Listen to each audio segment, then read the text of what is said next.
What's going on, man? What's your name? Manny. Manny, is that your pyro name? That's just regular name. Oh, thanks, man. Nice meeting you guys. Oh, thanks. You guys want to say something on camera? Or no, I'm live right now. So we got a family here. We got some guys here who watching. They wish they were here. Oh, thanks, man. Appreciate it.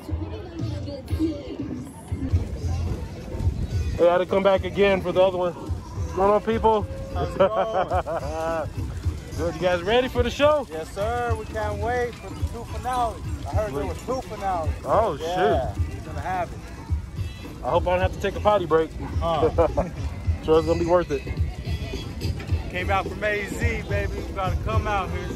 Oh, you tearing it up out there? You running that area? Yes, sir. That's right.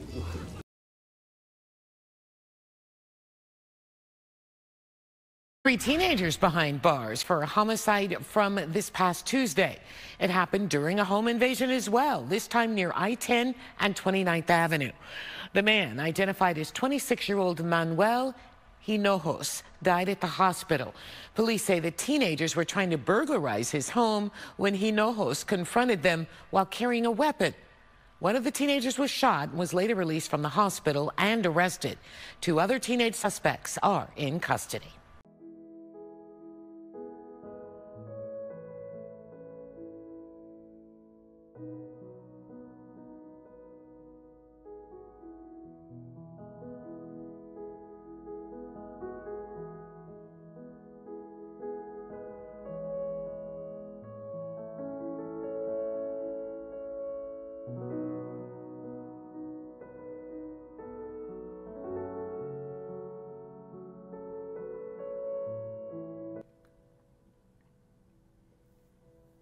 Hey, what's going on, everyone?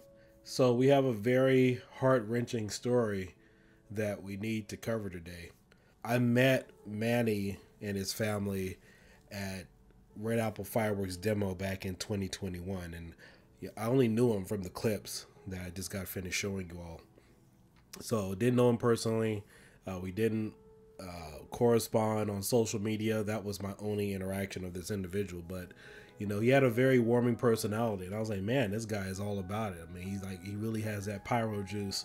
You know, when you meet somebody, you know, they're all about it, and somebody that's, you know, nice to see coming into the community, just excited about enjoying consumer fireworks and everything. And so this year, I was really on the fence about attending Red Apple Fireworks demo this year, primarily because my wife, she has some stuff going on that she needed to take care of, and so that's why you guys saw me there this year. So I was like, yeah, I'm coming.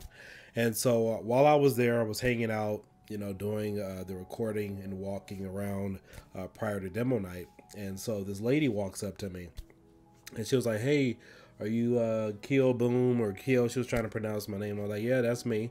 And when I saw her, she looked very familiar. I couldn't quite place her where I recognized her. And you know, it's still kind of strange people walking up to me and stuff, because I had my mask on. That's probably how she recognized me.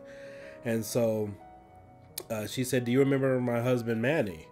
And I said, huh. You know, she looked familiar. The name sounded familiar, but I couldn't put a face with the name until I looked down at her shirt, and I was like, why is she wearing Manny's, you know, picture, or why does she have a picture of him on his shirt saying, you know, in loving memory?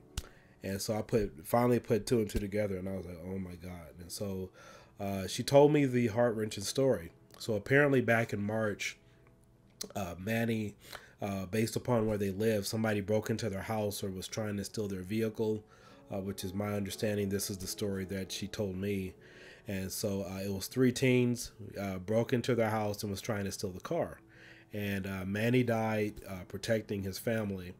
And so as he got his gun, 2 of the guys ran off or drove off, and he was tracking them, trying to see where they would go. And so little did he know that there was a 3rd guy in his truck. Again, this is a story that she told me. And so he saw the guy, he shot him, and he wounded him, or, you know, he shot him or whatever. And then he turned his back and he started continuing to track the car again. However, little did he know he only wounded the guy. He didn't fatally kill him. And so the guy, you know, I guess he leaned out of the car, whatever, shot him in the back. And so Manny was rushed to the hospital. And lately, or short after that, he passed away from his injuries. The three people, the three teens, were arrested. I'm not sure of their sentences. I believe they may be light because they are all of them are underage. And so while I was talking with Maritza, that's his wife's name, I called Pyro HD over, and so we began talking to her, you know, just to see what we could do together as a Pyro community. And, you know, I wanted to make this video for all of you, so, you know, we don't forget about who this individual is. It's just really sad to know, you know, he was only like, what, 26 years old, you know, to know that you can have an effect on somebody's life, you know, just coming across him, in the short amount of time. You know, life is very short. You know, you never know what kind of impact you can have on people. But she said she wanted to bring her kids out and the family out because she saw at the last minute that he was getting some emails about Red Apple Fireworks demo night.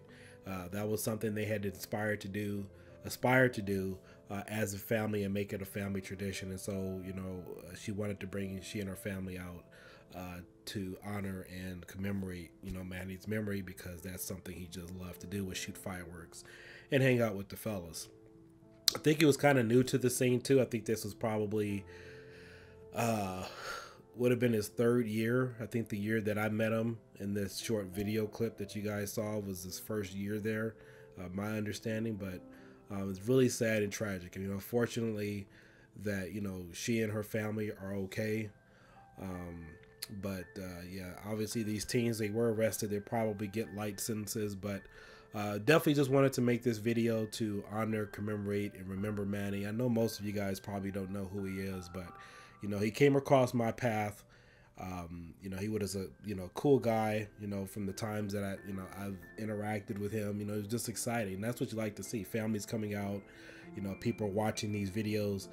You're not forgotten, you know, like, even though you may know who I am or other people, you see these videos and stuff, you know, we're a Pyro family in the community, and we definitely want to shed light on the situation. I'll leave links to all the information if anybody just wants to express their condolences or anything. But, you know, he was a Pyro in the community. This is really something tragic, you know, to happen to such a loving guy, loving father, loving family. But, you know, she's going to, you know, make that a family tradition, coming out to demo nights and things of that nature.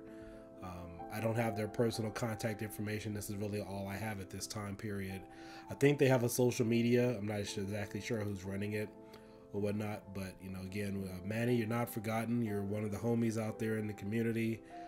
I remembered who he was because I talked to Pyro HD, and he was like, "Man, Keo, you got a really good memory." I was like, "Yeah, I remember this guy," because he was, you know, you could tell when somebody's just really happy and inspired, especially when you come across him in a video. Like, yeah, I always remember this guy.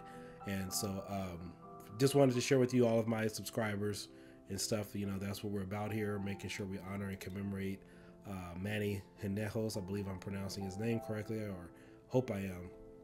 But sad, tragic situation.